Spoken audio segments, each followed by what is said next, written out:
I still have a dream. Nous voulons, en tant que Noirs, apprendre aux autres hommes à s'aimer entre eux.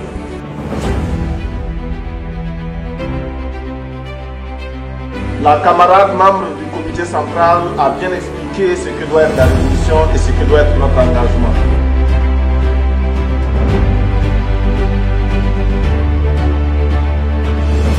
Notre Maison Blanche se trouve dans le Harlem Noir.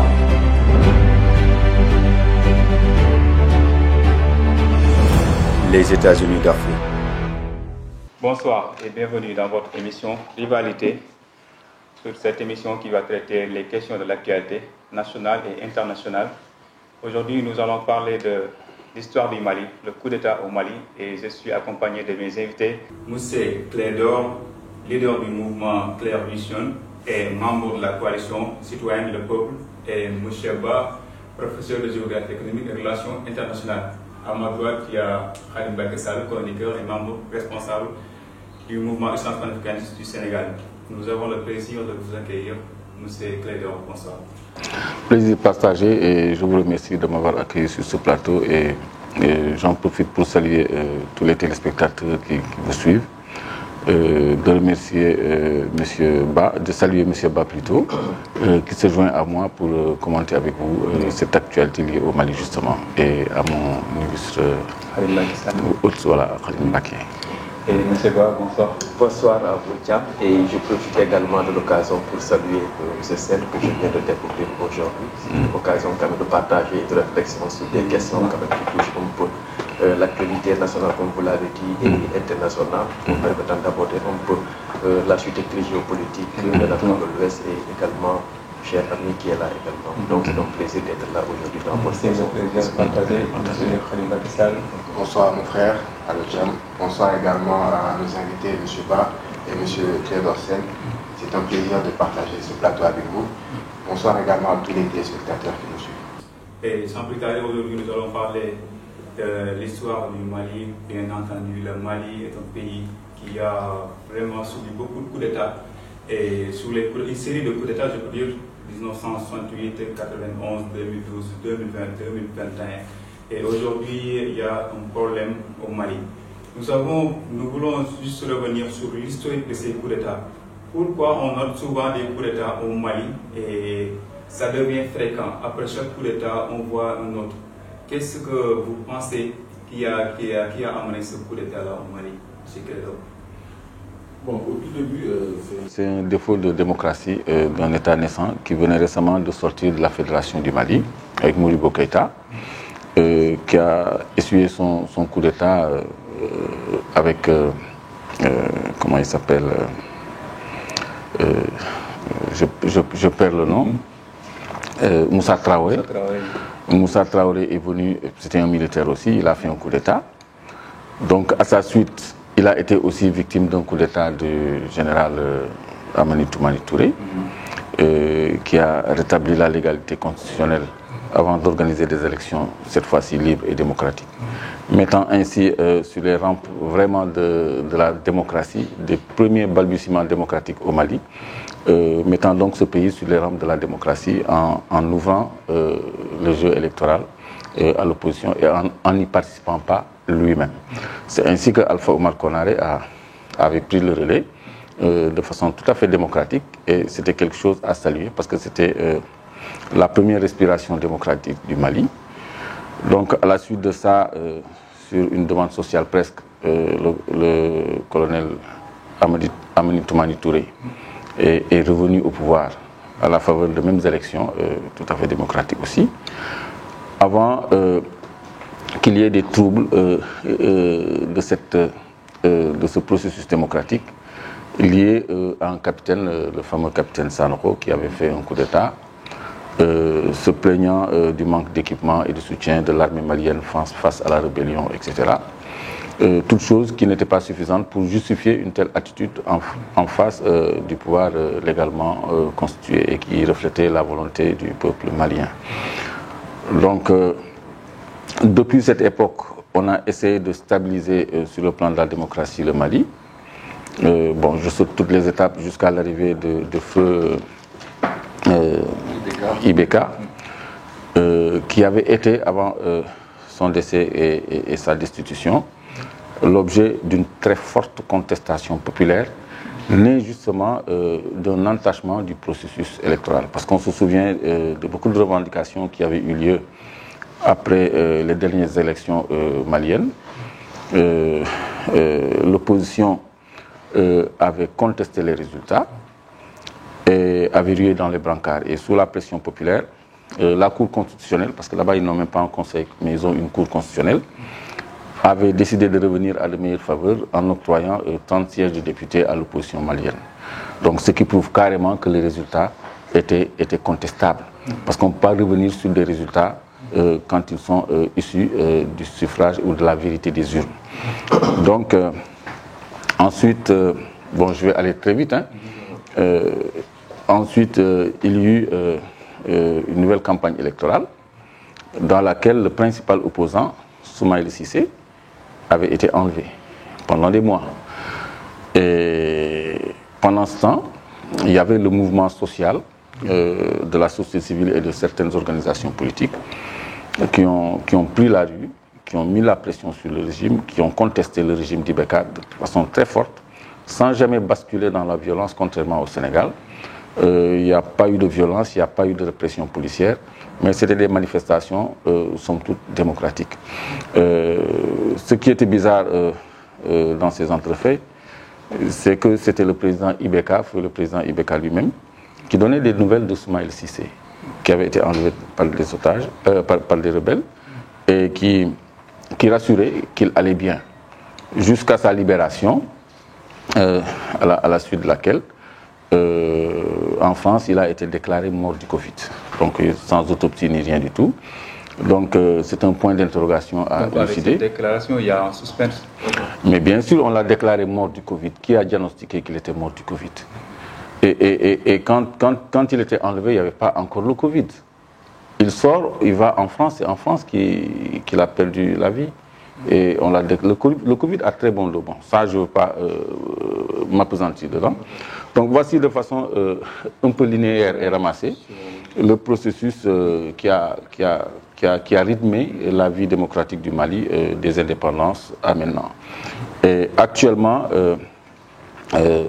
l'actuelle autorité en place, Assimi Goïta, avec un groupe de jeunes officiers, ont récupéré la contestation populaire, la révolution populaire. Mais est-ce que c'est un coup d'État militaire ou c'est un coup d'État militaire. Parce que un soulèvement populaire, il y en a qui disent que c'est un coup d'État militaire qui a la bénédiction de la volonté populaire.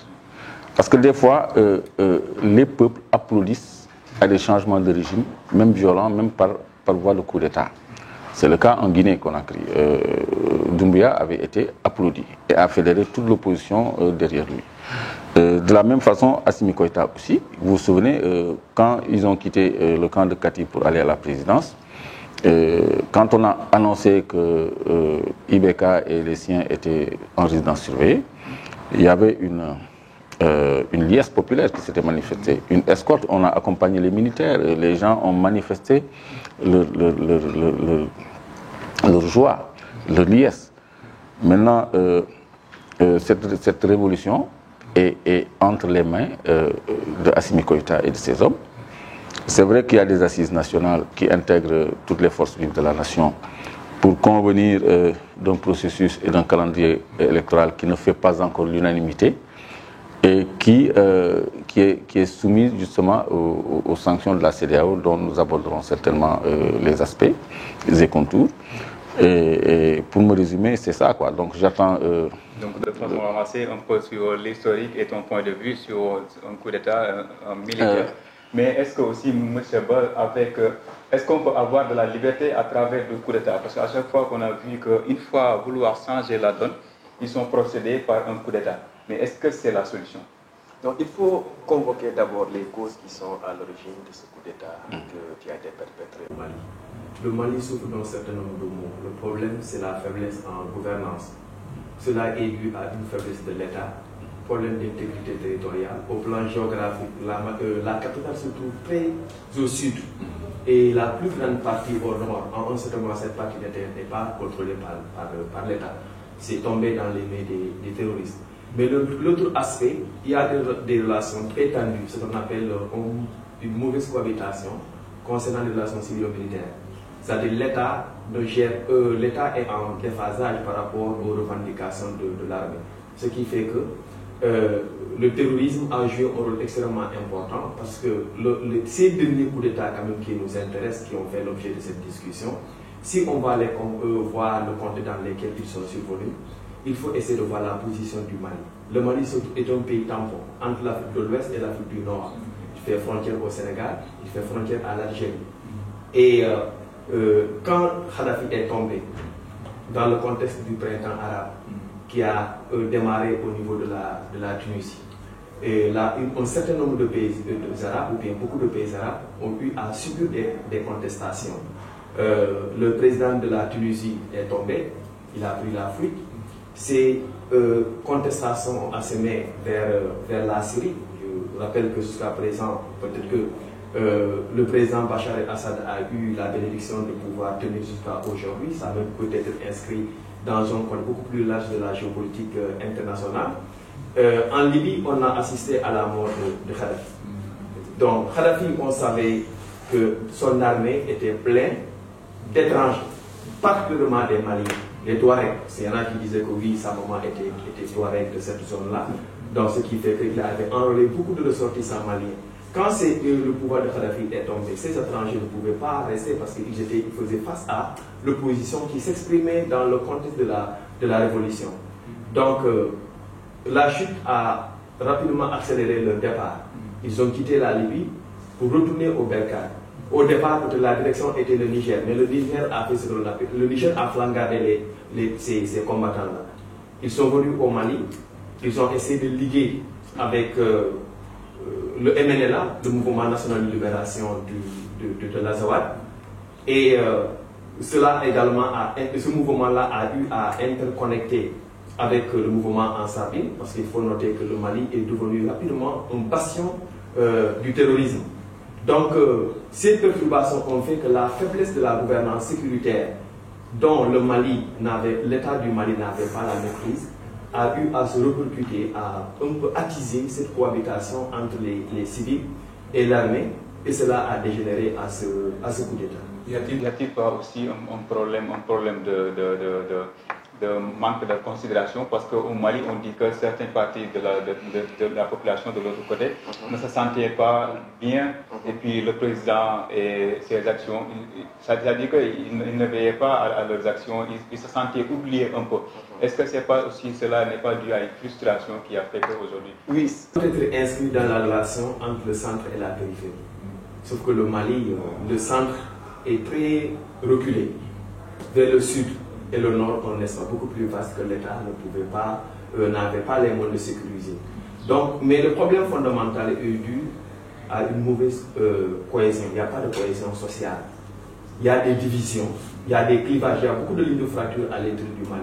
Que ce soit sur le plan ethnique, voilà, il y a la guerre ethnique, il y a beaucoup de rivalités, même idéologiques, sur le plan de la religion. Si l'on sait que le Mali, l'histoire du Mali a marqué également l'histoire de l'islam au niveau de l'Afrique de l'Ouest. Donc, s'il y a beaucoup de tensions concernant les idéologies ethnicistes ou bien les idéologies religieuses, forcément, ça peut se répercuter forcément dans la gestion du pouvoir par l'État. Et selon vous, d'où viennent justement ces tensions ethniques, religieuses, entre autres? Parce qu'aujourd'hui, il y a, depuis en tout cas plusieurs années, il y a cette présence des forces françaises au Mali et les populations maliennes, parce qu'il faut également le rappeler. Aujourd'hui, les causes de ce coup d'État-là, c'est vrai qu'il y a cet aspect sécuritaire, entre autres. Il y a également, comme vous l'avez dit, la souffrance même du peuple malien, parce que le peuple malien également vivait dans des conditions d'extrême précarité, avec le chômage, une grande partie de la population qui est analphabète au Mali. Également, certaines vidéos même qui ont intensifié ces tensions, c'était des vidéos du fils de Ibeka, qui à l'époque parcourait les réseaux sociaux où on le voyait faire la fête, etc., alors que les populations étaient en train de vivre dans des situations d'extrême précarité. Mais il faut également rappeler que l'une des revendications de la jeunesse africaine à l'époque, parce que ce combat il a également été porté par de grands mouvements de la société civile, entre autres Yéréwolo au Mali. Et l'une des plus grandes revendications qu'on voyait durant ces mobilisations, c'était le départ des bases militaires françaises. Parce que justement, on accusait ces forces françaises Barkhane qui sont présentes au Mali depuis maintenant 9 ans et qui n'ont pas été capables de protéger les populations maliennes. Donc, est-ce que justement ces conflits ethniques-là, comme certains le disent, est-ce que ce ne sont pas des conflits qui ont été instrumentalisés par la France pour pouvoir justifier leur présence sur le territoire malien? En fait, ce n'est pas cette lecture que moi j'ai eu à faire de ce contexte. Parce que rappelez-vous, le coup d'État de 2012, perpétré par le capitaine Sanogo, le Mali est un pays membre de la CEDEAO. Mais dans ce contexte-là, la CEDEAO et, je dirais, particulièrement les États qui partagent des frontières avec le Mali n'avaient pas réagi. Il a fallu que la France intervienne pour que ensuite la CEDEAO vienne accompagner. Et en cette période, c'était l'opération Serval. Et il a porté ses fruits. Il a porté ses fruits. Comment cette opération a eu à porter ses fruits? Parce qu'on a réussi à organiser des élections qualifiées de transparentes. Des élections quand même qui sont saluées par la communauté internationale, qui ont porté UBK à la tête du pays. C'est là qu'on a élargi. Serval s'est transformé en Barkhane. Et maintenant, au lieu que ça s'arrête au niveau de l'espace du Mali, on l'a décentralisé jusqu'au niveau de tout l'espace du Sahel, prenant en compte le Mali, le Niger, le Tchad et le Burkina. Exactement. Voilà. Donc, la France collabore. Parce qu'il faut savoir, aujourd'hui, dans les relations entre les États, c'est comme il y a des enjeux. Et chaque État développe ses propres stratégies d'orientation économique pour gagner, parce qu'un État n'intervient pas dans un autre État pour perdre. Chaque État intervient dans un territoire d'autrui pour gagner, mais sur la base de coopérations qui sont officiellement signées, c'est des coopérations conventionnelles. Donc moi, je ne dis pas que le Mali, c'est la France qui en est à l'origine, mais je sais que le Mali a longtemps collaboré avec la France. Mais si on va convoquer le contexte des coups d'État, je rappelle que le Mali, c'est un pays qui est mal parti, si je peux me permettre d'utiliser le terme. Le Mali était ensemble avec le Sénégal dans la fédération du Mali. Cette fédération du Mali a éclaté de façon très surprenante. Et pourtant, le bloc fédération du Mali aurait pu permettre à ces deux pays quand même de renforcer le genre. Le Sénégal aurait pu permettre au Mali d'avoir ce qu'on appelle une façade maritime. Et le territoire malien aurait pu être pour le Sénégal une profondeur territoriale. Vous voyez que le Mali dépasse largement le Sénégal sur le plan superficiel. Au plan économique, le Sénégal le dépasse. Alors que le territoire malien est beaucoup plus riche en termes de ressources naturelles. Là, c'est pour montrer que le développement d'un État ne dépend pas forcément de ses ressources naturelles, mais dépend de sa politique d'orientation économique. Et cette politique d'orientation économique est prise et décrite ou exprimée par les leviers de la gouvernance. C'est ces leviers de gouvernance-là qui font défaut aujourd'hui au Mali, d'où la souffrance dans laquelle se trouvent les populations. Donc, quand il y a ces problèmes-là, les populations vont souffrir. Donc, quand un coup d'État intervient, souvent on oublie quand même les causes lointaines. On va penser que bon, c'est le régime qui est là, qui est incapable, qui est à l'origine de ce problème-là. Quand un coup d'État arrive rapidement, les populations vont applaudir le coup d'État. Mais pour moi, un coup d'État, c'est pas exactement. Un coup d'État, c'est pas une alternative. C'est formellement interdit par les constitutions. Oui, mais maintenant, je veux dire, ok, c'est formellement interdit. Je ne dis pas ça dans une logique de cautionner les coups d'État, parce que bien entendu, aujourd'hui, pour des questions de stabilité, de bonne démocratie dans nos États, bien entendu, l'idéal, c'est qu'il n'y ait pas de coup d'État. Mais aujourd'hui, est-ce que vous ne pensez pas dans un pays où il y a un soulèvement populaire, dans un pays où la population ne veut plus de ce gouvernement, est-ce qu'un coup d'État n'est-il pas légitime? Et justement, en fait, c'est ce que j'étais en train de dire. Donc, est-ce que justement, il faudrait aujourd'hui, parce que nous avons souvent tendance aujourd'hui à, en tout cas, je pense qu'il y a aujourd'hui une certaine élite, sous la complicité même de certains médias, qui ont tendance souvent à diaboliser des coups d'État à travers des termes, des fois, alors que d'autres, par exemple, quand c'est en France, par exemple, on parle de révolution française, alors que c'était des coups d'État en réalité. Aujourd'hui, selon moi, le Mali est en train de mener une révolution. Parce que le Mali, tout simplement, le peuple malien aspire à pouvoir retrouver sa souveraineté. Maintenant, aujourd'hui, est-ce qu'il faudrait diaboliser ces coups d'État-là, entre autres le coup d'État qu'il y a eu au Mali, sachant que ce qui a amené à ce coup d'État-là, justement, c'était dû à une mauvaise gouvernance, parce qu'il faut également être capable de le dire, il y avait une mauvaise gouvernance sous le régime de IBK.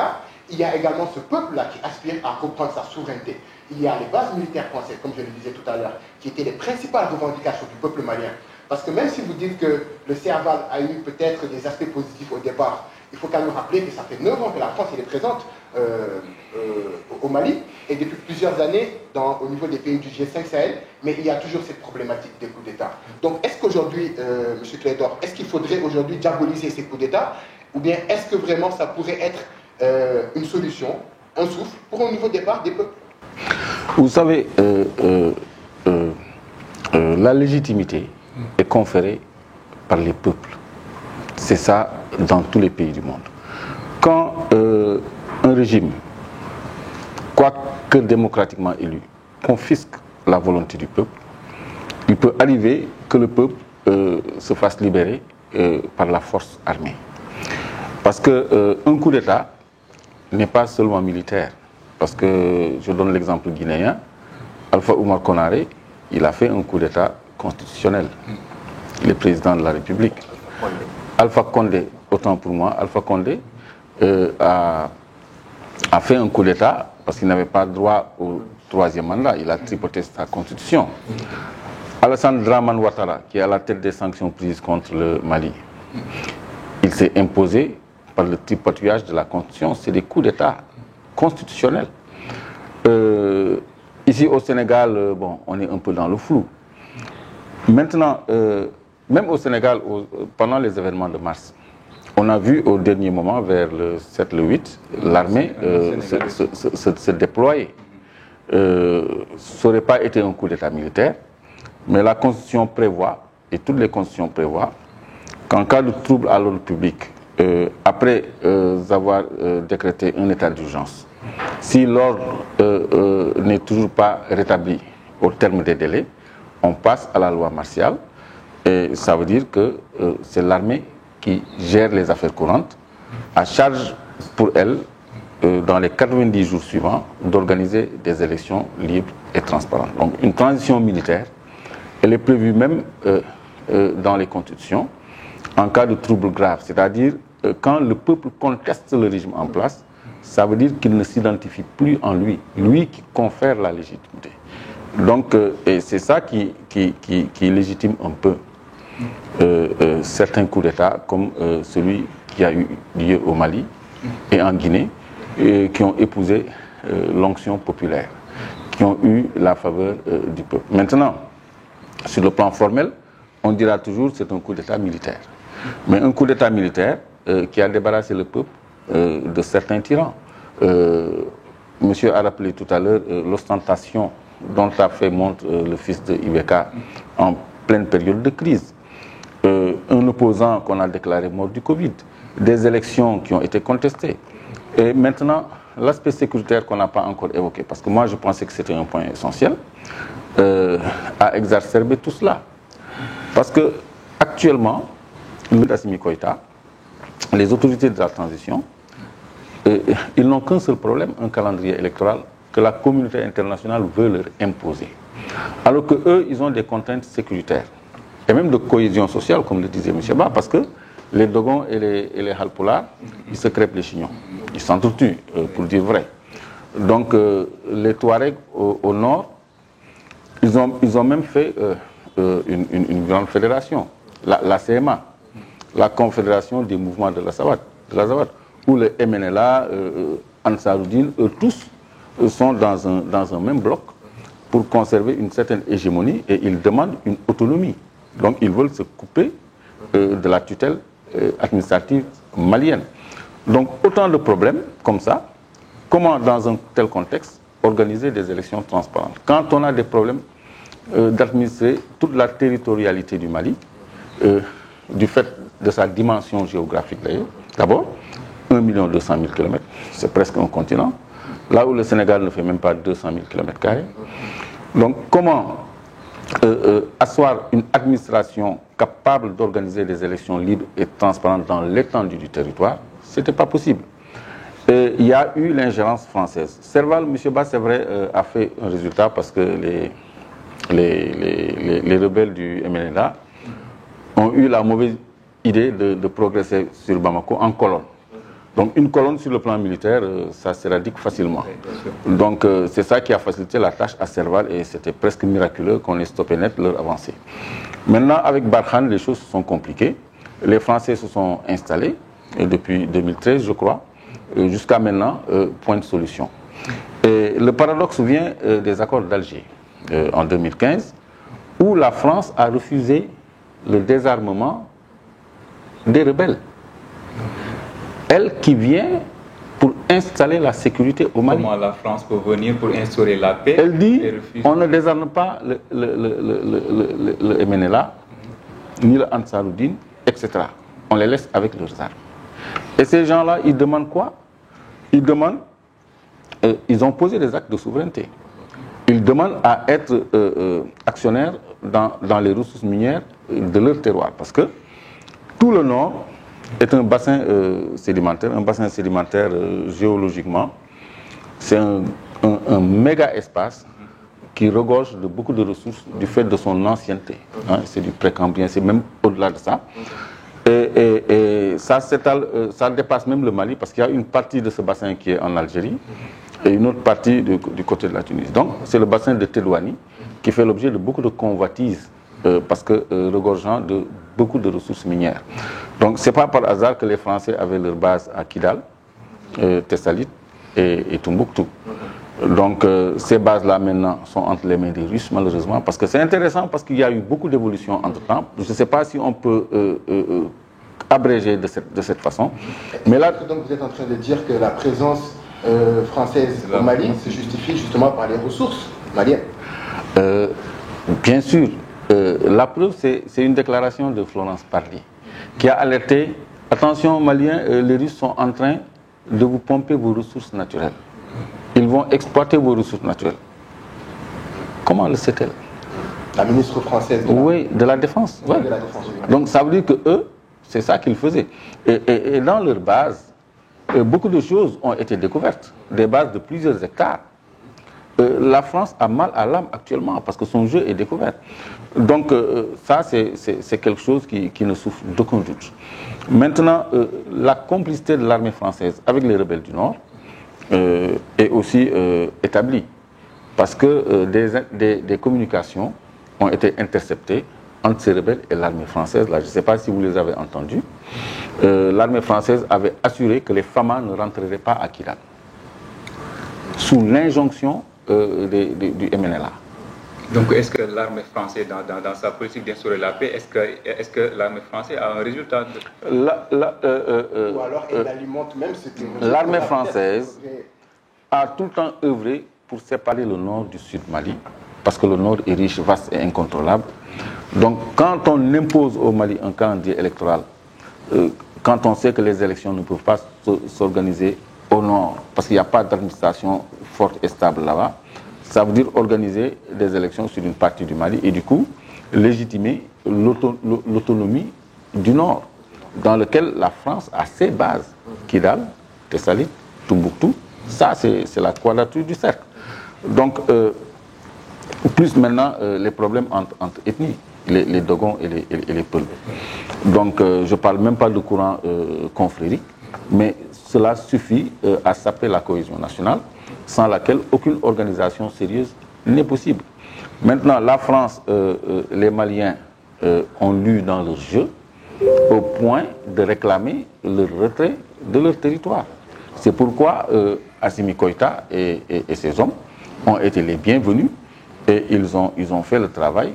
Ils ont répondu à l'attente des populations en mettant la pression sur l'armée française, en diversifiant leur partenariat, en s'alliant avec les Russes, qui ont très rapidement soutenu l'armée malienne en moyens opérationnels et en moyens de surveillance du territoire.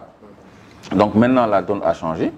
C'est une armée malienne qui reprend le dessus, qui a des hélicos de combat, qui a des avions de chasse, qui a une artillerie, une véritable artillerie.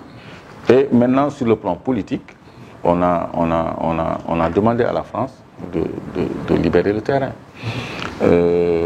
On a même renvoyé l'ambassadeur de France. On a interdit Air France de vol. Donc ils ont posé des actes de souveraineté pour dire la France, vous n'êtes plus chez vous ici. Nous, c'est nous qui commandons chez nous. Et ça, c'est très important dans la sous-région parce que c'est le début d'une tendance souverainiste dont les peuples africains ont soif, dont les jeunesses africaines ont soif. Donc, toutes les opinions publiques africaines, les sociétés civiles africaines, à tout le moins, s'identifient et se reconnaissent de faire perdre pied à la France, en Afrique même. Et je crois que cette tendance s'est poursuivie. Cet élan souverainiste né au Mali a commencé à faire tache d'huile dans toutes les opinions publiques africaines. Et c'est ainsi qu'on a noté au Burkina et au Niger des problèmes créés à l'armée française dans leur mouvement, dans leur convoi notamment. Et les populations ont clairement réclamé le départ des troupes françaises de leur territoire. Donc ça, c'est le début d'une vague qui s'était fait annoncer même au Sénégal parce qu'au détour des événements de mars, des intérêts français avaient été visés spontanément comme ça. Donc ça veut dire que l'opinion publique africaine est en phase dans son aspiration à la souveraineté tout court, la souveraineté politique, économique ensuite. Et je crois que progressivement s'installeront aux têtes de ces États des régimes patriotes et soucieux de la souveraineté de leurs États. Et à ce moment-là, je crois qu'on pourra aller vers de véritables ensembles africains capables de défendre les intérêts de l'Afrique sans complexe et en ayant le libre choix de leurs partenaires au développement, comme l'a fait le Mali, en s'alliant contre vents et marées avec la Russie, qui a quand même réussi à faire déguerpir la France, hein, parce que c'est pas un combat égal. La Russie, est-ce que c'est pas un grand mal contre le fait de venir soutenir aussi le Mali, au moment où le Mali a dégagé la France aussi? Non, c'est à cause de la présence russe. C'est la présence russe qui a facilité le retrait de la France. L'intérêt des Russes, c'est un partenariat avec l'Afrique. Parce que toutes les ressources naturelles se trouvent en Afrique. Nous avons les eaux aussi les plus poissonneuses du monde. Eux, ils ont des eaux glaciales. Ils ont certainement des phoques, des baleines, des lamantins, des trucs comme ça. Mais nous, nos eaux, elles sont beaucoup plus tropicales et regorgent de beaucoup plus d'espèces en faune marine. Sur le plan des ressources minières, toutes les ressources minières se trouvent en Afrique. Le café et le cacao, dont aucun Européen ne peut se passer, mais sont largement produits ici, en dehors de l'Amérique latine, en Afrique. Et nous détenons, nous avons une certaine attractivité. Et la France a eu un précaré en Afrique, dans lequel il puise au Gabon du bois, au Sénégal du phosphore, de l'arachide, de l'or, etc. Un peu partout, il prend quelque chose, uranium du Niger, etc. L'or au Mali, au Burkina. Donc, c'est trop facile pour la France. Mais les autres sont venus, les Chinois sont venus, les Russes sont venus et d'autres sont en train de venir. Les Russes, ils offrent un partenariat mieux-disant, parce qu'eux, ils n'ont besoin que de 43%. Alors que la France nous prend 90%. Et nous impose d'uniformiser nos codes miniers et pétroliers au niveau de l'UEMOA. Donc ça veut dire qu'au niveau de l'UEMOA, c'est les mêmes termes de l'échange qui ont cours avec leur clause de stabilité. Donc maintenant, le Mali a opéré une rupture dans cette dynamique et il a donné le ton. Le Mali va être la locomotive de ce vent de souveraineté à laquelle s'arrimeront certainement beaucoup d'États de la sous-région d'ici peu. Et je crois que ça va commencer en Guinée qui s'est libérée de Alpha Condé. Donc au Burkina, ce n'est pas encore très clair, mais on y verra clair bientôt. Donc au Niger aussi, il y a des bruits de bottes. Donc au Sénégal, pour la première fois, un chef d'État est en fin de mandat d'après la Constitution. Le Sénégal sait qu'il aura un autre président en 2024. Seulement, il ne s'est pas encore prononcé clairement dessus. Il a dit ni oui ni non. Oui, mais la Constitution est claire. Oui, la Constitution, elle est claire. Et elle dit que nul ne peut exercer plus de 2 mandats consécutifs. Et en légistique, professeur, chaque mot a son poids de sens. Parce qu'on n'a pas dit nul ne peut faire plus de 2 mandats consécutifs. On a dit nul ne peut exercer plus de 2 mandats consécutifs. Soit donne-moi le droit, le jour où Macky Sall forcera avec son conseil constitutionnel pour se présenter candidat jusqu'à se faire élire, de l'empêcher conformément à la Constitution d'exercer plus de 2 mandats consécutifs. Donc, parce que la Constitution est claire. Donc, ce qui est sûr, c'est qu'il tâte le pouls, mais je crois qu'il s'est déjà disqualifié pour les élections présidentielles à venir. Donc, les pays africains vont vers des mutations et les jeunes générations vont accéder au pouvoir. Au Burkina, on a un leader formidable, très clairvoyant, qui a beaucoup de chances d'accéder un jour à la magistrature suprême. Et ce sera ces fédérations de leaders qui amèneront l'Afrique vers le développement et la souveraineté. Parce que l'Afrique a tout. L'Afrique a tout ce qu'il faut. Et le Botswana est en train de nous administrer un bel exemple. Et lui qui est le premier producteur mondial de diamants, le diamant est transformé sur place au Botswana et ce pays est en voie de développement réel. Donc l'Angola aussi nous a donné un bon exemple parce que c'est un producteur de pétrole. La Sonangol, c'est-à-dire la compagnie pétrolière angolaise, est concessionnaire sur tous les blocs. Ça, c'est un acte de souveraineté. Mais pour parler un peu des intérêts de l'Afrique à tout l'Afrique, mais est-ce que aussi vous pensez que c'est une solution de sortir de la France du territoire malien pour être souverain? Qu'en pensez-vous de la situation? L'armée française, oui, bien sûr. L'armée française et l'ambassadeur de la France aussi, si on le retire de la France. Tout à l'heure, quand j'ai parlé, j'ai pris la parole, j'avais énuméré un élément qui me semble être extrêmement important. Et dans les propos de M. Sen, le mot ressources naturelles ou bien l'expression ressources naturelles vient régulièrement. Mais j'ai dit que le développement d'un pays ne dépend pas de ses ressources naturelles en abondance, mais dépend de sa politique d'orientation économique. Comment le Sénégal, souvent je compare le Sénégal au Mali, ou bien je compare le Sénégal à la Guinée. La Guinée est beaucoup plus vaste que le Sénégal. Elle regorge de plus de ressources naturelles que le Sénégal. Si on regarde le classement au plan économique, le Sénégal est devant la Guinée. Quand on prend le Mali, son territoire fait 5 fois le Sénégal, au minimum, 5 fois. Quand on fait le 6 fois. Voilà. Donc, 6 fois. Voilà. Donc, quand on fait un classement, le Sénégal dépasse largement le Mali. Donc, vous verrez que, et si on prend, j'ai toujours dit que le problème de l'Afrique, c'est un problème de gouvernance. Il y a la corruption, il y a les détournements. Et lui, il fait la promotion des jeunes, oui, j'aime bien. Mais quand on fait aujourd'hui une liste des Africains qui détournent, je pense que les jeunes vont battre le record, même si je n'ai pas eu à faire ce... Oui. En tout cas, je n'ai pas fait le sondage, mais si on fait une liste aujourd'hui, ce sont les jeunes qui... C'est pas péremptoire de le penser. Mais la révolution aussi, c'est la jeunesse. Oui, de toute façon, c'est les personnes qui m'intéressent. C'est les personnes qui m'intéressent. C'est pourquoi je dis que parmi ceux-là qui détournent, la plupart du temps, donnez-moi le nom, par exemple, d'un Sénégalais, ou bien de quelqu'un qu'on connaît au Sénégal qui a une fois détourné, pour voir dans quelle fourchette d'âge on va classer la personne. C'est rare de voir quelqu'un qui peut être considéré de vieux, sur qui on s'acharne pour dire que oui, il a eu à faire des détournements. Maintenant, pour revenir un peu sur vos propos, ce n'est pas la France qui a été éjectée du Mali. Le Mali est en difficulté, a des problèmes avec l'armée française. Et ce n'est pas que le Mali a eu une revendication très forte qui lui a permis de dégager la France. Non. Ce que la France a dit a été très clair. Les forces russes qui sont au Mali ne sont pas des forces régulières. Ce n'est pas l'armée russe. C'est une société privée, paramilitaire. Et si on voit les textes de la coopération sécuritaire ou bien la coopération militaire, la CEDEAO c'est vrai que Mali est souverain, mais dans les textes de la CEDEAO, il est formellement interne à un État membre de la CEDEAO qui a signé la convention de collaborer avec une société qui n'est pas étatique. Mais ça aussi, qui n'est pas étatique. Excusez-moi, ça aussi c'est ce que la France véhicule comme message.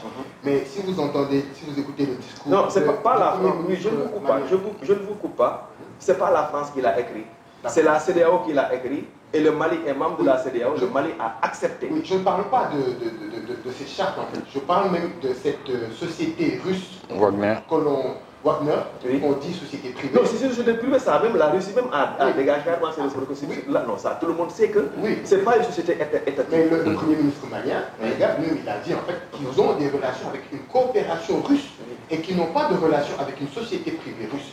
Il a bien précisé, il y a quelques jours sur Oui, ce que je voulais ce sont proposer. des messages qui sont Non, venus. effectivement, il y a une relation bilatérale entre la France, pardon, entre le Mali et la Russie. Ça, c'est péremptoire, c'est très clair. Mais pour ce qui concerne le chiffre, c'est-à-dire la présence de ces forces qualifiées de Russes au niveau du territoire malien, ce ne sont pas des forces qui sont régulières russes. C'est des forces d'une société paramilitaire privée qui ne se trouve pas uniquement au Mali, qui a eu à opérer en Centrafrique et dans d'autres pays. Voilà. Mais sachez qu'aujourd'hui, on est dans ce que l'on appelle la diplomatie économique. Dans la diplomatie économique, ça signifie quoi? Il faut quand même que l'État, en tant qu'acteur principal de la gouvernance ou bien de la diplomatie, essaie de prendre en compte le privé en essayant de lui créer des marchés pour lui permettre quand même de participer au développement du pays. Mais dans la réalité des choses, le Mali est en déphasage par rapport au texte de la communauté économique régionale à laquelle il appartient. Donc c'est pourquoi, quand on parle de la présence de la Russie ou bien de ses forces qualifiées de mercenaires, souvent les gens critiquent. Je vois parfois on jette la terme sur Alassane Ouattara. Mais aujourd'hui, même si c'est la Côte d'Ivoire qui l'a fait, la CEDEAO allait sanctionner. Si c'est le Sénégal qui a fait ce que le Mali est en train de faire, on sanctionne. Et que ce n'est pas tous les Maliens. Il faut voir que la junte est en train de chercher à légitimer son pouvoir. Non, il ne faut pas dire, il faut dire des Maliens. Non, il faut dire des Maliens. Non, il faut dire des Maliens. Excusez-moi juste. Mais est-ce que aussi le Mali ne voit pas que la France est incapable d'assurer la sécurité? En plus, ça c'est un constat. Ses ressources, c'est la raison pour laquelle. C'est un constat. Après les sanctions de la CEDEAO, la semaine qui a suivi, le vendredi, le peuple malien s'est réuni. Nous avons vu une très forte mobilisation du peuple malien. Des millions de jeunes qui sont sortis dans les rues. Et aujourd'hui, je suis prêt à parier. Aujourd'hui, il n'y a aucun chef d'État africain qui a plus de légitimité qu'aujourd'hui Assimi Goïta. Parce qu'il n'y a aucun chef d'État africain aujourd'hui qui est capable de réunir autant de jeunes dans les rues pour leur soutien. Le président sénégalais. Mais l'unanimité n'existe pas non plus. Oui, le président sénégalais, si on essaie de suivre les normes de la démocratie, le président sénégalais est plus légitime que Goïta. M. Sen a tout à l'heure rappelé une chose qui m'a très intéressante, c'est-à-dire les forces françaises qui ont eu à être huées au Burkina. Et au Niger. Et le même convoi a été hué au Niger. Mais est-ce que vous êtes intéressé pour savoir quel a été le sort de ce même convoi au niveau du Mali? Il a été applaudi. Par qui? Par des Maliens. Je ne dis pas par les Maliens, mais par des Maliens. Ce sont les peuples maliens qui manifestent tous Non, les jours. Il faut faire la différence entre population et peuple. Quand on dit le peuple, c'est toute la population. Mais la majorité des Français, c'est la majorité. Oui, non, en fait, on n'a pas eu à faire un sondage pour savoir que si c'est tout le Mali qui a applaudi, ou bien c'est tout le Mali qui a applaudi. Bon, moi j'ai une idée de ceux qui ont applaudi au Mali, parce que l'armée française a carrément pris position, fait et cause pour le Nord Mali et les mouvements de la Sawat, et les Touaregs. Donc c'est normal que ces gens-là soutiennent et applaudissent l'armée française qui coopère avec eux. C'était juste une parenthèse dans votre intervention. Oui. Donc je disais qu'il faut que l'on fasse la différence entre peuple et population. Mais si on convoque l'histoire, le Mali a toujours coopéré avec la France. Et le renvoi de l'ambassadeur français au niveau du Mali, ça c'est un problème, je dirais, de gestion étatique. Là, moi, je ne lui fais pas confiance. Pourquoi? Il faut savoir qu'est-ce qui est à l'origine même du renvoi de l'ambassadeur. Il y avait... Non, je viens. Jean-Yves Le Drian. Il y avait l'ambassadeur du Mali qui était en France, qui a eu à critiquer, comme vous êtes en train de le faire, qui a eu à critiquer parfois certains comportements des forces françaises au niveau du Mali. Oui, je ne dis pas que ce n'est pas normal. C'est normal, ils ont le droit de dire, parce que une analyse géopolitique, il ne s'agit pas de dire c'est normal ou c'est pas normal, mais je ne fais que rappeler les éléments et le contexte dans lequel c'est survenu.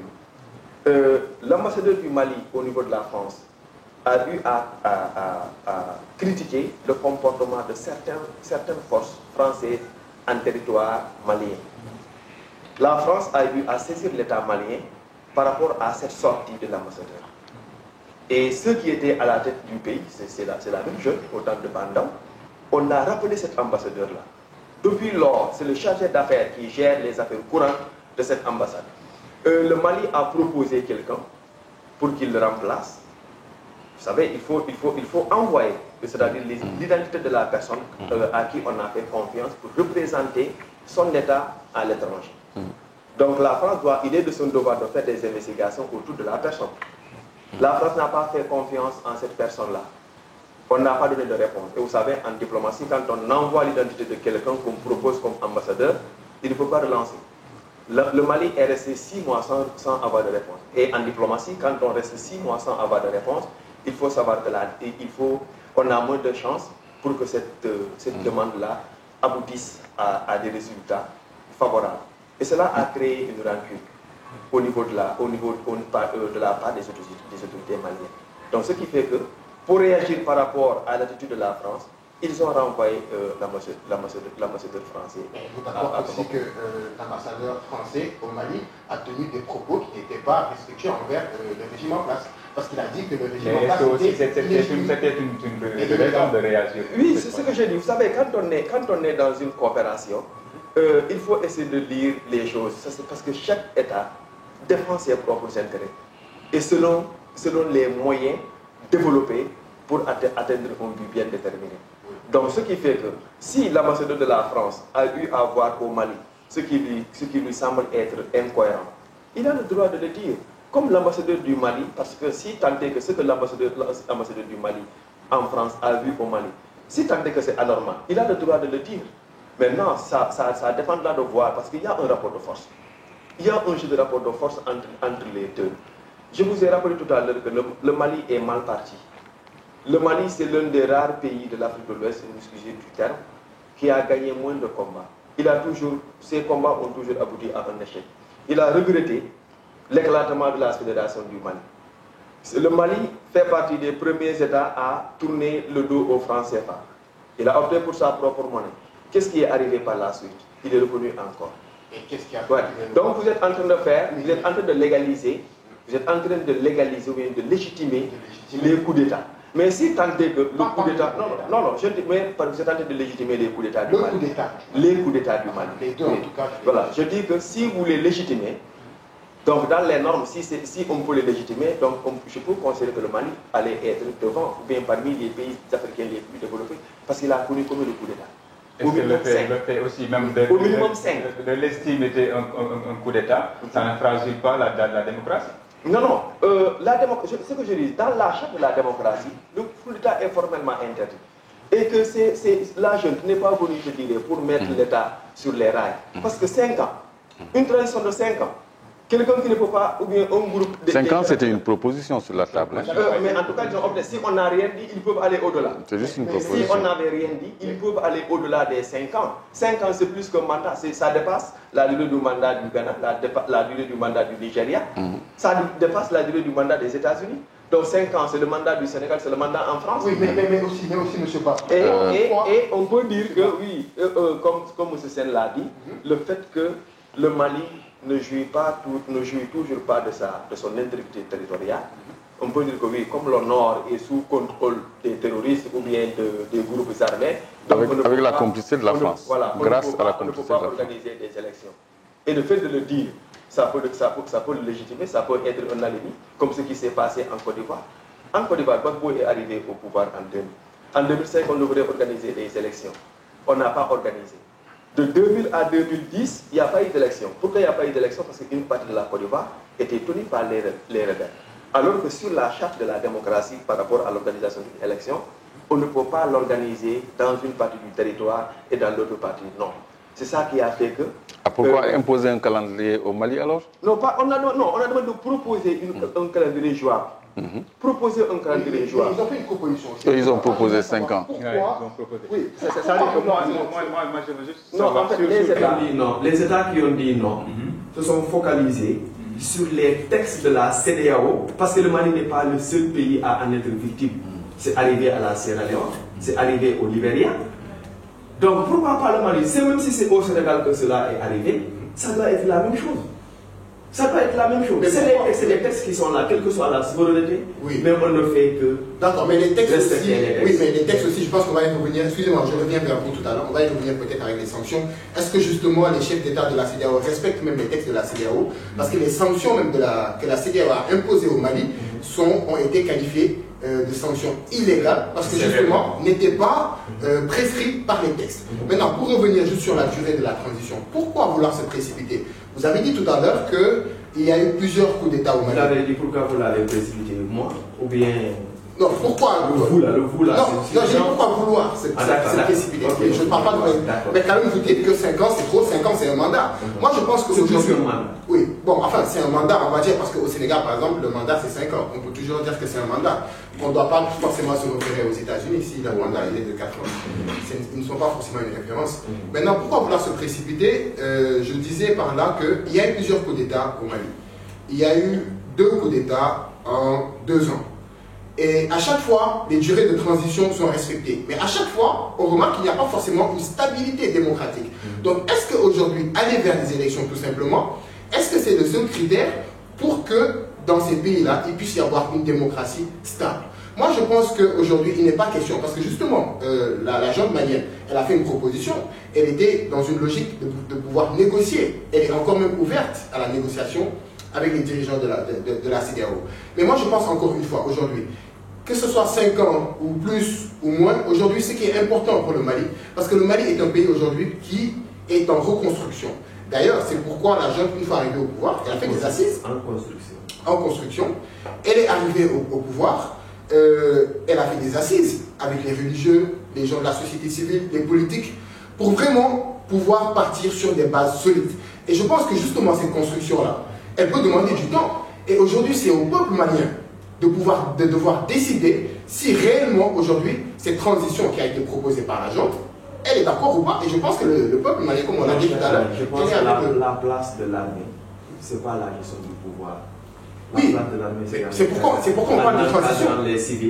En encadrant les civils pour qu'ils mettent le pays sur les rails respectifs en respectant les normes de la. Mais ça fait combien d'années que les civils sont au pouvoir et ils n'ont pas été capables de mettre les pays sur les rails? C'est la bonne question qu'il faut poser. Oui, les pays qui sont développés, c'est les civils qui les ont développés. Oui.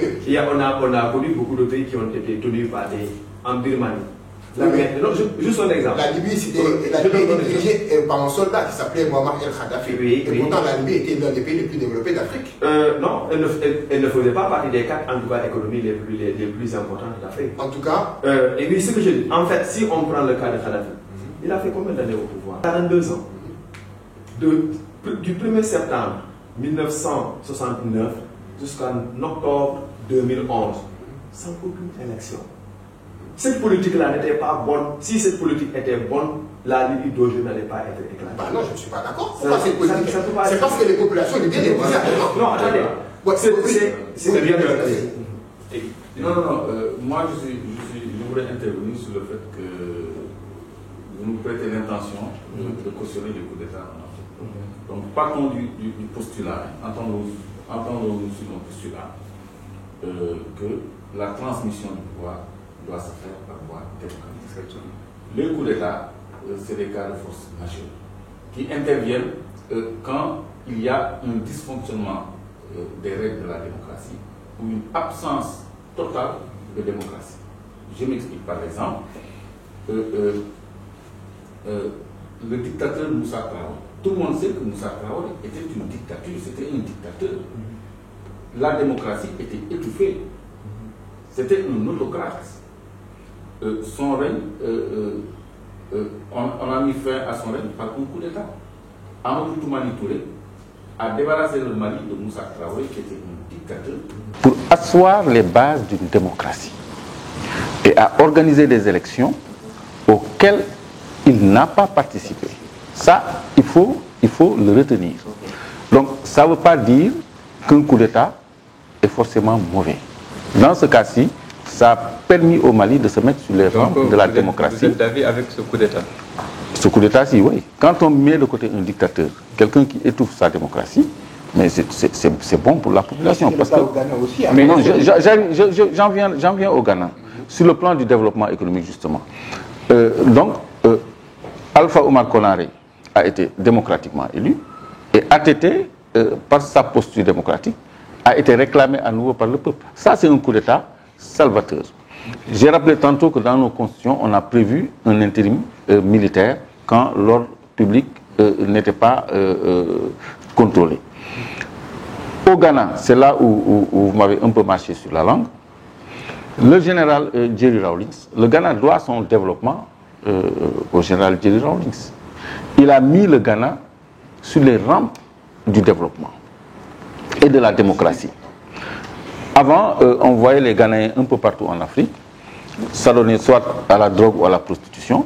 Maintenant, on ne les voit plus. Ils sont tous chez eux parce que ça marche maintenant. Ils ont travaillé leur pays et ils sont dans les rampes du développement. Donc, un coup d'État militaire, quoi qu'il égal, n'est pas forcément mauvais.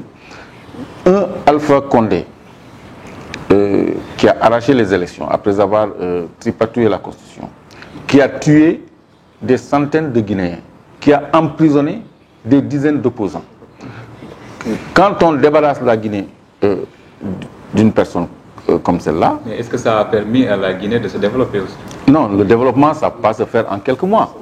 Doumbouya, il est venu il y a quelques mois.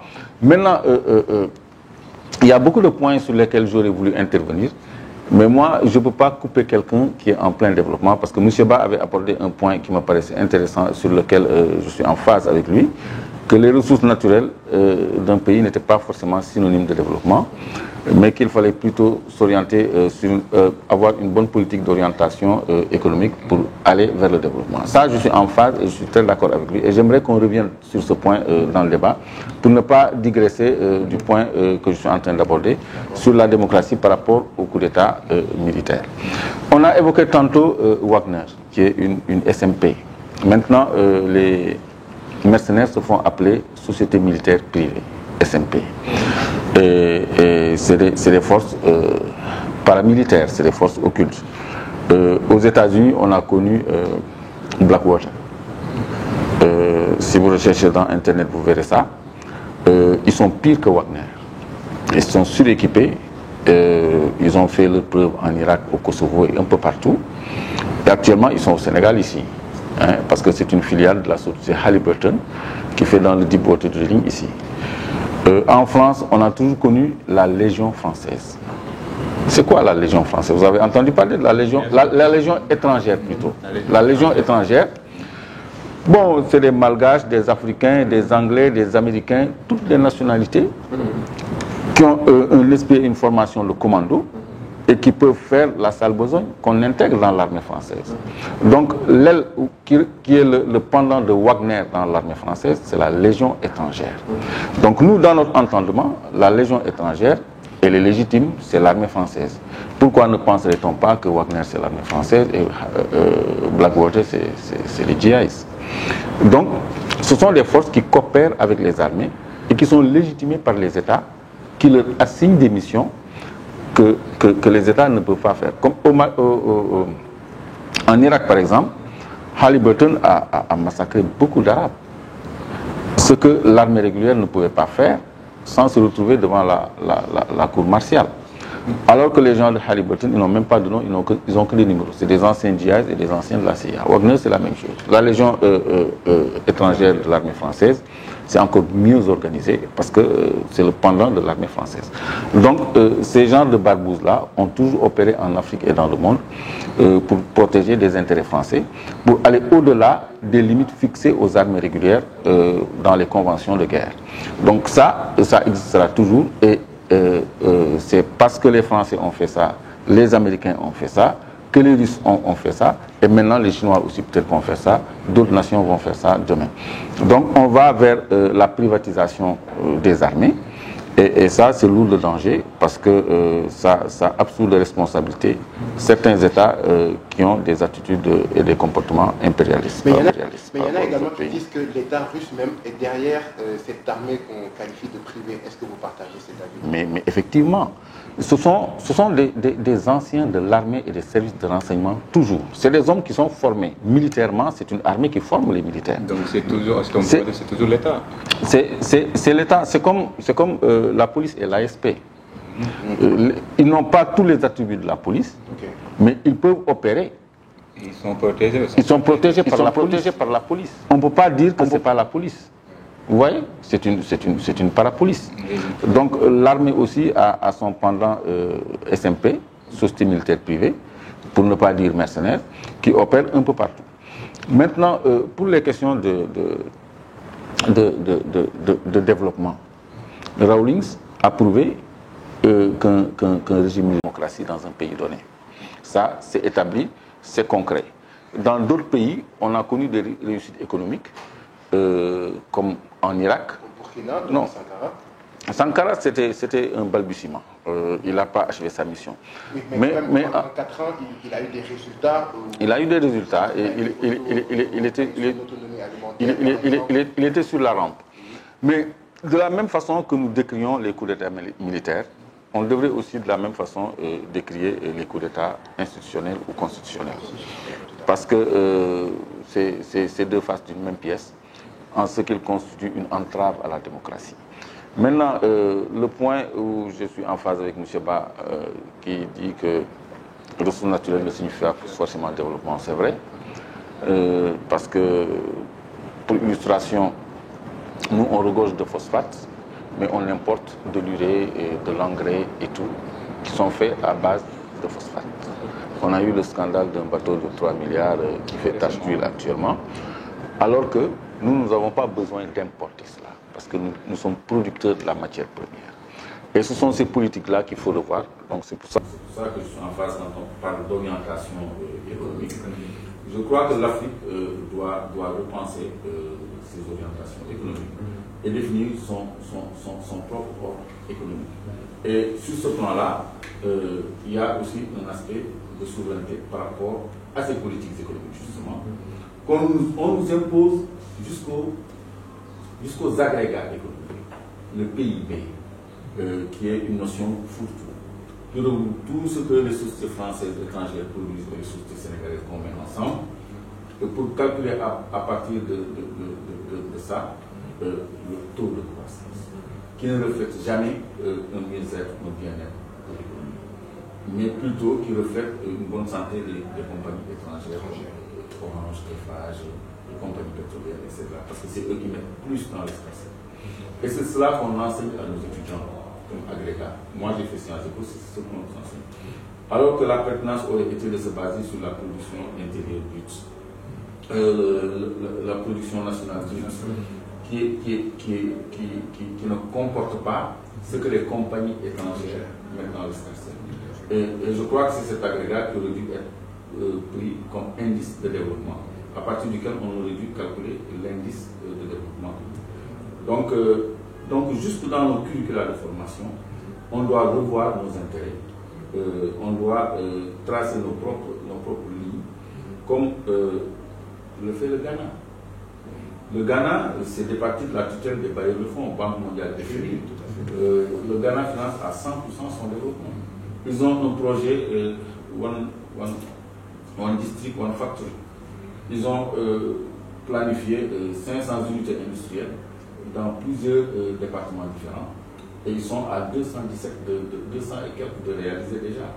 Et ça ne demande pas d'une ingéniosité, mais seulement une volonté politique en s'appuyant sur ses propres moyens. Donc oui, il faut une bonne politique d'orientation économique pour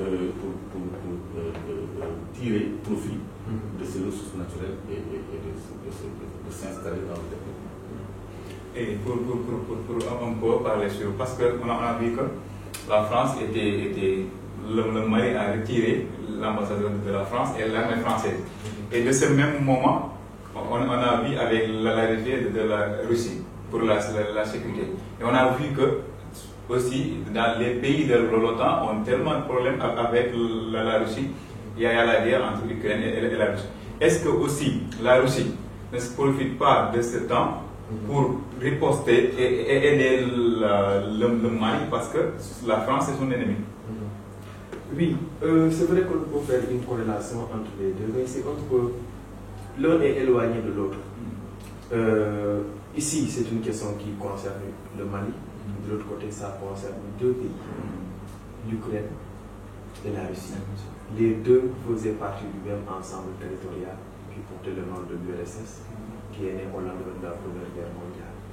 Donc, au sein de l'URSS, il y avait les 15 États, mais il y avait également des rivalités. Il y avait un conflit entre l'Ukraine et la Russie elle-même, alors que les deux faisaient partie du même ensemble territorial. Donc, ce qui est à l'origine de la guerre qui prévaut actuellement en Ukraine est que l'Ukraine souffre de cohésion sociale au plan idéologique. La majorité est pro-occidentale et la minorité pro-russe.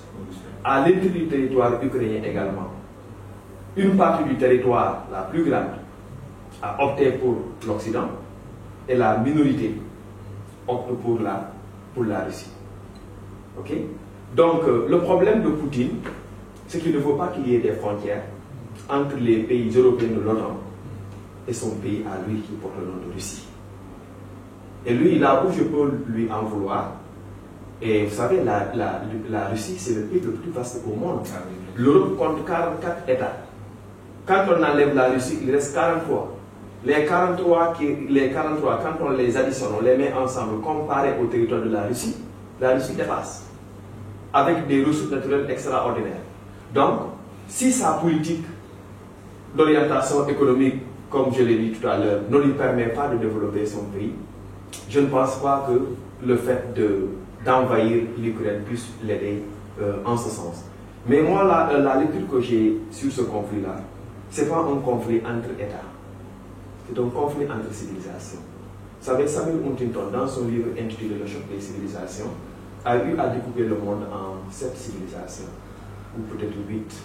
Une civilisation occidentale, civilisation islamique, civilisation latino-américaine, slave orthodoxe, hindou, japonais, confucianiste.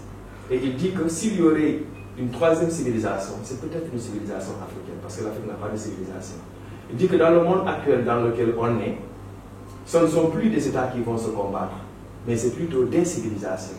Et si on essaie de voir le contexte, les enjeux du conflit ukrainien, c'est la civilisation occidentale qui se bat contre la civilisation slave orthodoxe, avec des enjeux stratégiques.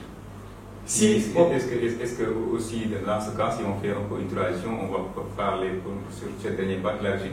Est-ce que aussi le fait que l'Ukraine veut rejoindre l'OTAN et cela n'a pas abouti, et les pays de l'OTAN commencent pas que cela n'a pas abouti. Il faut dire que l'Ukraine est sur la voie. C'est sur la voie, mais il est sur la voie et déjà il a le soutien. Vous avez dit que cela n'a pas abouti. Quand vous dites que ça n'a pas abouti, c'est comme si vous donnez une réponse prématurée par rapport au processus. Adhérer à une organisation internationale, ce n'est pas comme déposer un dossier de candidature à un examen du bac. C'est un processus qui s'articule sur la longue durée, avec des étapes à suivre qui ne doivent pas être brûlées. Il faut respecter ces... Voilà. Non, pas que ce n'est pas encore officiel. L'Ukraine a eu à connaître 2 indépendances. Souvent, j'entends beaucoup d'analystes ici dans vos télés dire que oui, l'Ukraine a eu accédé à son indépendance en 1991. Pas 1900, la première, ça c'est la deuxième. C'est la deuxième indépendance qui est 91. Mais sa première indépendance, c'est 1917. C'est 1917, suite à l'éclatement de l'Empire russe, qui est éclaté à cause de la Première Guerre mondiale. Et en 1922, on a créé l'Union des républiques socialistes soviétiques, qui comportait 15 États, à savoir la Russie elle-même, la Géorgie, l'Ukraine, la Biélorussie, la Moldavie, l'Arménie, l'Azerbaïdjan, les 3 républiques baltes, à savoir l'Estonie, la Lettonie, la Lituanie, et les 5 États de l'Asie centrale, Kazakhstan, Kirghizistan, Ouzbékistan, Tadjikistan et Turkménistan. Donc cette Union soviétique a fonctionné jusqu'en 1991, suite à la chute du mur de Berlin, qui traduisait les résultats de la guerre froide sous le magistère de Gorbatchev, cette Union soviétique s'est éclatée. Et immédiatement, les 15 États qui englobaient l'URSS sont devenus immédiatement indépendants. Et depuis cette date, il y a une alternance pro-occidentale. Notez que c'est la victoire de l'Occident sur l'Est qui s'est répercutée sur le premier régime que l'Ukraine a connu. Un pro-occidental a dirigé l'Ukraine de 1991 jusqu'à 1994. En 1994, un pro-russe est venu. Il a dirigé le pays jusqu'en 2004. En 2004, il y a eu la révolution orange. Perpétrée, organisée par qui? Par des pro-occidentaux, parce qu'ils ont la majorité. Donc ce qui fait qu'à chaque fois qu'il y a un pro-occidental, la Russie agresse. S'il y a un pro-russe, l'Occident essaie de toucher à son jeu, il y a des manifestations. Donc ces manifestations, on en a vécu également en 2014. Parce que les manifestations de 2014 ont abouti à la chute d'un pro-russe, Viktor Yanukovych. Donc quand il est parti, on a rapidement créé un gouvernement de transition dirigé par un premier ministre, Arseniy Yatsenyuk. On a organisé des élections et depuis lors, cette élection a été remportée par Petro Poroshenko qui est un pro-occidental. Il a terminé son premier mandat. Il s'est présenté à sa propre succession contre un pro-occidental également, Volodymyr Zelensky. Il l'a gagné. Donc vous voyez que les deux derniers présidents que l'Ukraine a connus sont des pro-occidentaux. Et là, Poutine a bien compris que s'il ne se prépare pas rapidement, l'Ukraine est en train d'accélérer son processus d'adhésion et à l'Union européenne, mais aussi à l'OTAN. Mais ce qui le dérange, c'est surtout l'OTAN. Parce que si l'Ukraine adhère à l'OTAN, l'Ukraine aura, chaque pays membre, surtout les plus grandes puissances, a le droit d'installer une base militaire au niveau du territoire ukrainien, alors qu'une partie de l'Ukraine est depuis 2014 entre les mains de la Russie, c'est-à-dire la province de Crimée. Et la province de Crimée est une façade maritime à la mer Noire. Cette mer Noire-là abrite une flotte maritime de Poutine. Donc il va forcément être en danger. C'est pourquoi il a opté pour une invasion sur l'Ukraine, alors que la Russie est un pays indépendant, souverain, l'Ukraine aussi. Chaque État a le droit d'adhérer à une... Mais je n'ai pas d'accord avec la démarche de Poutine, sachant que les Américains eux-mêmes, durant la guerre froide, la Russie a voulu installer justement ses armes à Cuba, les États-Unis avaient catégoriquement refusé. Donc ne pensez-vous pas aussi qu'aujourd'hui Poutine est dans cette même logique de ne pas vouloir que ses adversaires, ses ennemis, se positionnent justement au niveau de sa frontière? Non, en fait, moi je dis que, j'ai l'habitude de dire toujours que mes analyses agressent à dire c'est normal ou bien c'est pas normal. Bon, et moi je pose des éléments. Je dis que l'Ukraine a le droit d'opter pour une adhésion à une organisation qui le convainc. Elle a le droit d'adhérer à l'Union européenne si tant est que les membres de l'Union européenne le veulent, comme elle a également le droit d'adhérer à l'OTAN si tant est que les membres de l'OTAN le veulent. Donc en aucun moment, je ne peux cautionner ou bien légitimer, comme vous avez l'habitude de le faire sur les coups d'État, l'invasion de la Russie sur l'Ukraine. Franchement, c'est pas bien. Et puis, contre un pro-occidental également, Volodymyr Zelensky. Contre l'OTAN, peut-être contre l'Ukraine, parce que ce n'est pas une question seulement sur l'Ukraine, mais on a vu aussi la réaction de l'OTAN. Comment vous trouvez ça? Parce que j'étais lancé sur le Mali, je m'y étais préparé. Je ne pensais pas qu'on allait parler de l'Ukraine, mais comme c'est l'actualité, on ne peut pas non plus l'occulter. J'ai suivi les développements de M. Batukadou qui a fait la genèse de l'Ukraine depuis 1917. Il avait pris son indépendance brièvement avant de retourner dans les jours. Mais je me campe sur l'actualité du moment. Parce que M. Ba a indiqué que l'adhésion à l'OTAN et à l'Union européenne n'était pas un acte spontané, mais un processus qui était enclenché et vers lequel l'Ukraine allait. D'accord? Et quand on regarde géographiquement, l'Ukraine, c'est le seul tampon, c'est le seul territoire tampon qui reste entre l'OTAN et la Russie. Et tout le monde sait, comme M. Ba vient de le dire, que l'Ukraine avait enclenché un processus d'adhésion à l'OTAN et à la Russie. Et le traité de l'Atlantique Nord c'est principalement un seul article, l'article 5. C'est aussi pauvre que ça. Quand on s'attaque à un pays membre de l'OTAN, on s'attaque à tous les pays membres de l'OTAN. C'est le seul article fédérateur des nations. Ce n'est pas une intégration économique, une intégration politique, c'est une association militaire. Même la CEDEAO s'en était mal inspirée. Vous vous souvenez de l'ANAD, l'accord de non-agression et d'assistance en matière de défense, qui empêche justement qu'on envoie des forces au Mali aussi, parce que cette disposition n'est pas retirée du dispositif de la CEDEAO. Donc pour revenir à l'Ukraine, la Russie pour sa sécurité n'admettra jamais l'installation de bases de l'OTAN à sa frontière directe. Parce que l'Ukraine, comme je le disais tantôt, est le seul territoire en compte les territoires de l'OTAN. Et l'OTAN appuie tous les pays de l'Est. Hongrie, Pologne, tout ça. Roumanie plutôt. Hein? Maintenant, l'Ukraine a une particularité très occultée dans cette guerre. On a parlé de son blé, un producteur de blé. Mais l'Ukraine est aussi un pays qui a un pays nucléaire. C'est un pays qui a des installations. La plus grande centrale nucléaire d'Europe, c'est en Ukraine. Et ça, à la disposition de l'OTAN. En face, cette centrale est sous le contrôle de Russes depuis quelques heures avant que je ne vienne ici. Tout ça à la disposition de l'OTAN face à la Russie, c'est inadmissible. Quoique l'Ukraine soit un pays indépendant dont on doit respecter la légalité et les frontières, quand il y a des enjeux sécuritaires, ça compte plus. C'est une question de survie pour la Russie que de sécuriser l'Ukraine pour l'empêcher d'aller dans le giron de l'OTAN et de l'Union européenne. Et Poutine, comment cette crise est venue avec une proposition. Il a simplement demandé la neutralité de l'Ukraine. Simplement que l'Ukraine n'adhère ni à l'OTAN, ni à l'Union européenne. Ça, on aurait pu le conseiller.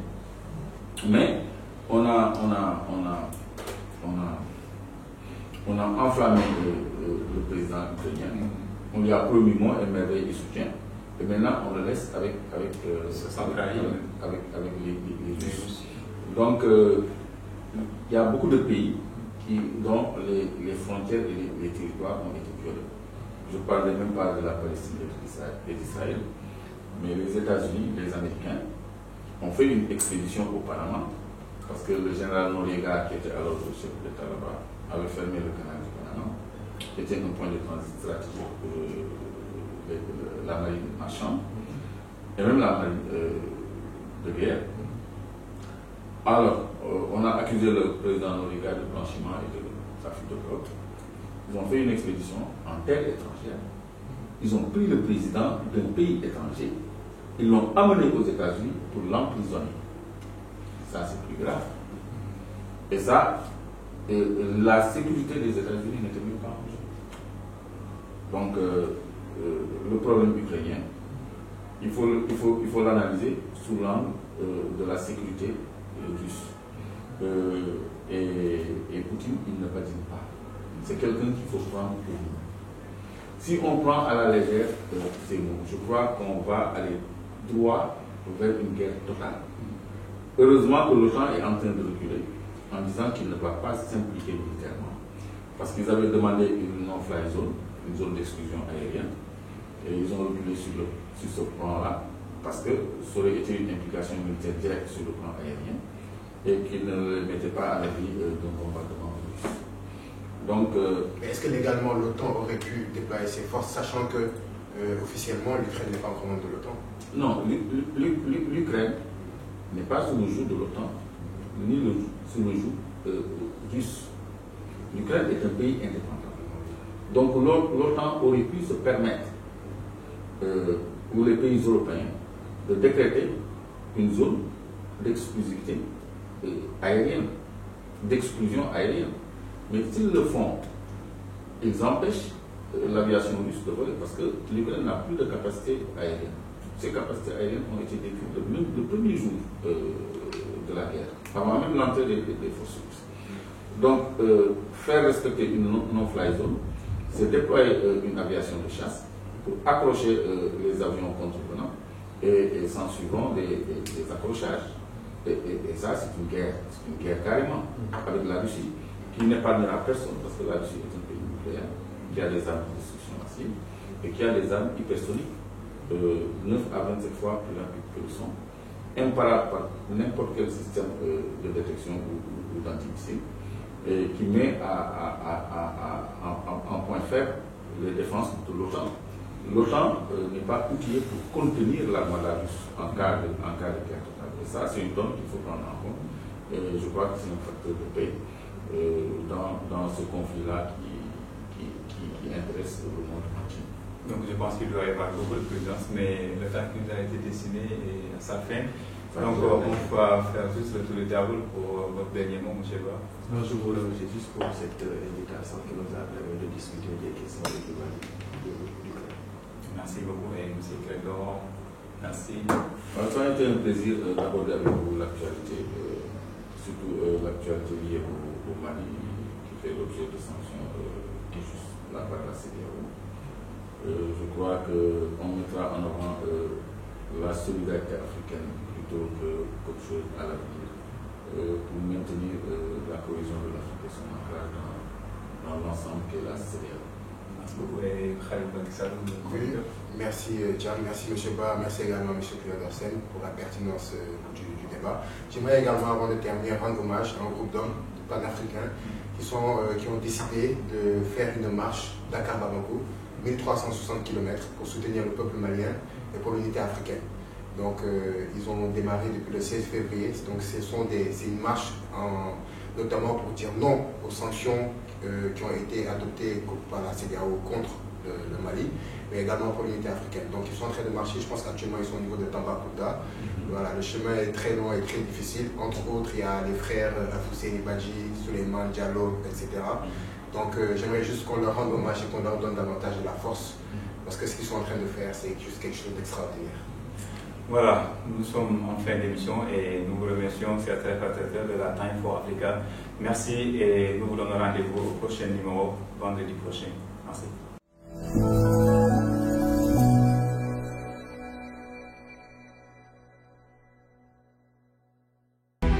I still have a dream. Nous voulons en tant que Noirs apprendre aux autres hommes à s'aimer entre eux.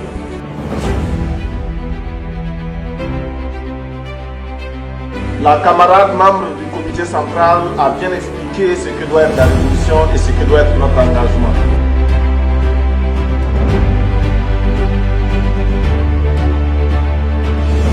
Notre Maison Blanche se trouve dans le Harlem Noir.